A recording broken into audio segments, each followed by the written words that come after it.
Hello, and it's what time is it? It's 3:43 in the morning, and I'm doing my morning run. Pero kanina pa umuulan, and I think 45 minutes na akong naliligo sa ulan habang tumatakbo. And now I'm just kinda resting. Naglalakad na lang ng matinong lakad. Mamaya na ulit tayo tatakbo. And it feels stupid to hold a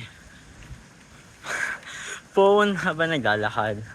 But I find it weird na I can commit to my running goals or fitness goal. Pero hindi ako makapag-commit on other goals na meron ako. Financial goals, ano pa ba? Career goals, and all those stupid stuff. And so I guess yun lang. And I don't even know. Like, nahihiya ako. Although wala namang katao-tao kasi nga umuulan. Like, what the fuck? This is BGC. Hindi ko alam, dito lang ako tumatakbo. Minsan nasa Makati ako. But yeah, mas malapit kasi here. Kaysa dun sa... Yeah, mas malapit dito sa bahay. Mas malapit to sa bahay namin compared sa Makati. So, dito talaga ako tatakbo. And naging problem ko nga siya one time. Hindi ko na pinupost sa social media yung mga takbo ko dahil hala, ang social climber niya naman palagi siyang sa BGC tumatakbo. Until my friend told me na malamang sa BGC ka tatakbo or BGC yung ipopost mo kasi nga taga dun ka or dun ka malapit. Right, I mean, tama naman. So yeah, here I am, nagpa-vlog sa daan. Kahit hindi dapat. Kasi I'm sacrificing my phone and wala po yung protector, whatever. And hindi ko alam.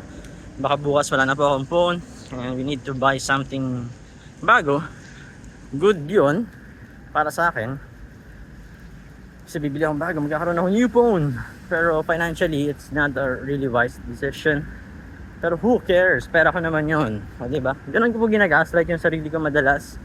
Into thinking na deserve kong gumastos kahit hindi. Kasi pera ko naman yun. Even though long term, it's really hurting me. And my financial goals. Hindi lang financial. A lot of my career goals are also dependent on my finances. Kasi of course, exam, certification, courses, bootcamp, they came with a cost. Hindi sila libre. Or kung meron mga scholarship, still meron ka pa rin portion na babayaran. And ayun. Ayun lang. Gusto lang ikwento na ang weird maglakad here, tapos nag-video. Hindi ko lang paano ito nagagawa ng mga vlogger and all. Pero now I'm one, I guess. I think enough na yung rest ko ng 3 minutes. Then tatakbo na ulit. Just to complete my 10k goal for this morning. Hindi yun totoo. I don't think I can run 10k. Yung tuloy-tuloy, kaya ako nagpapahinga, right? Pero, yeah. I guess this is where I am right now. Nasa may parking lot kung saan nagsimula ang lahat. Yeah. Because there's a story here. Hindi ko na siya makwento kasi my mind is really tired. Kakagaling ko lang sa work.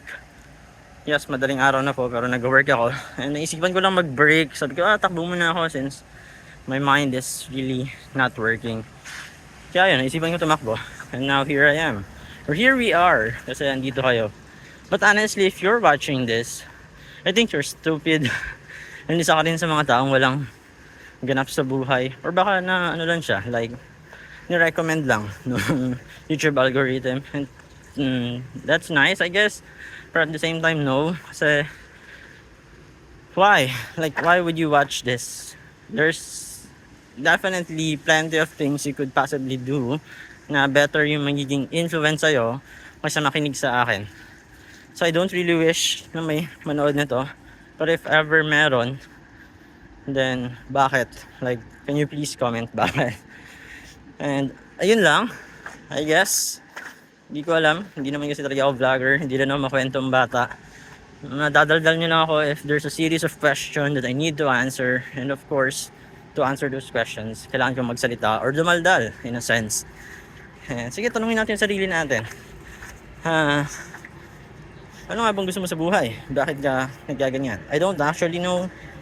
Like, really concrete plan. Hindi ko po alam kung ano yung gusto kong mangyari 5 years from now.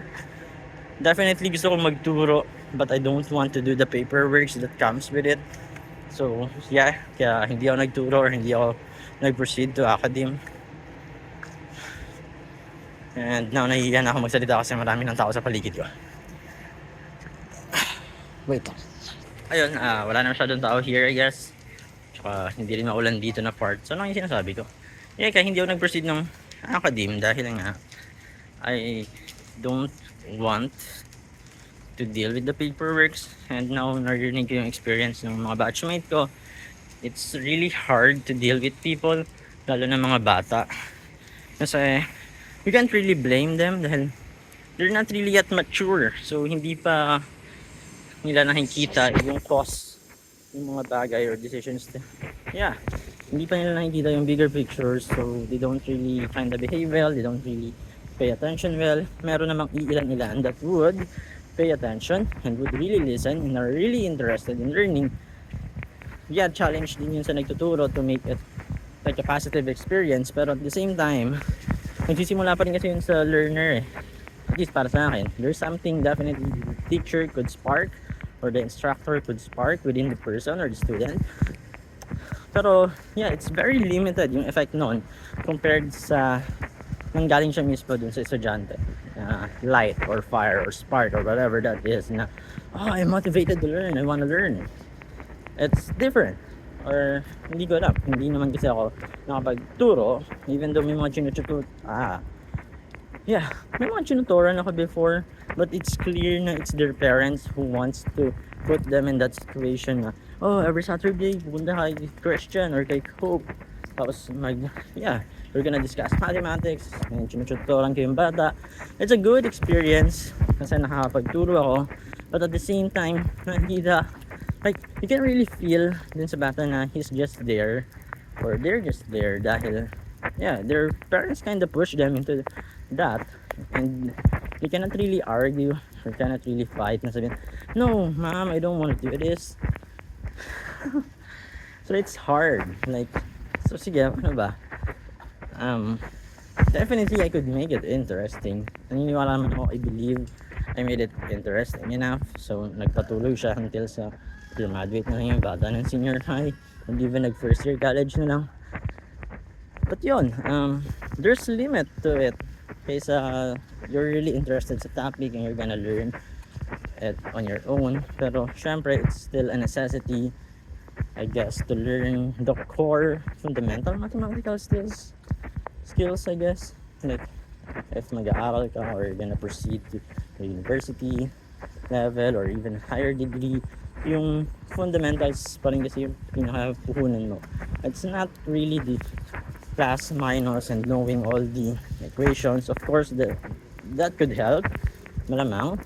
Kasi, instead of racking up your brain, parang at the back of your brain na lang siya. And so, I remember that. I can do that.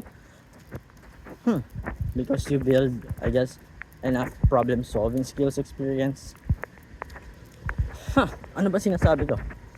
Hindi ko lang ba tayo na sa problem solving skills. But along with it, if you're kind of experienced or marami ka na ilang beses mo na siyang ginawa sa buhay mo, nag-solve ng ganito, ng ganyan, or na-practice mo itong ganitong skill for how many times, it's gonna come as if a second, parang normal lang siya, parang 6 cents, ganun. Like, I know that 0.25 or 1/2 is 0.25. I know that whatever number that's kind of 1/4 of something, 0.25%, parang ganun. Like, it really just comes, it clicks, hindi ka na mag-solve and whatever, kasi kind of from your experience, makikita mo yung pattern, na-recognize mo siya and all.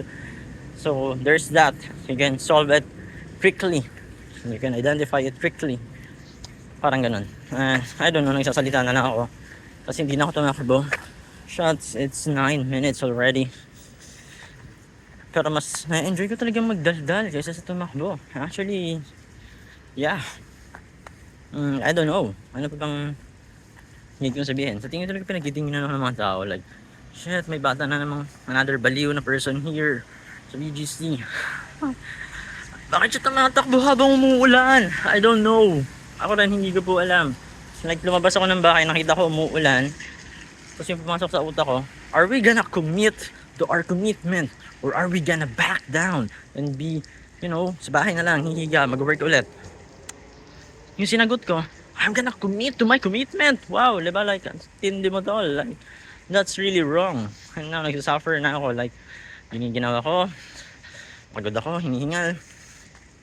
Umakong tanga dito, nag-video and all. And I think that's really it. Siguro yung nuggets na lang natin today or this morning is that, yeah, really just have to commit into it. Regardless if it's raining, regardless if it's a good day, regardless if you're in and motivated for that thing. Like, if you're gonna commit into it, yun na. Hindi ko alam yung word, pero it's gonna come along as the second. Meron term dun eh. Like, something that comes natural na lang out of you, na hindi pinipilit. Second, sixth sense, hindi ko alam, hindi ko matandaan. Paki-comment na lang if alam nyo. So, paalam, bye-bye, goodbye.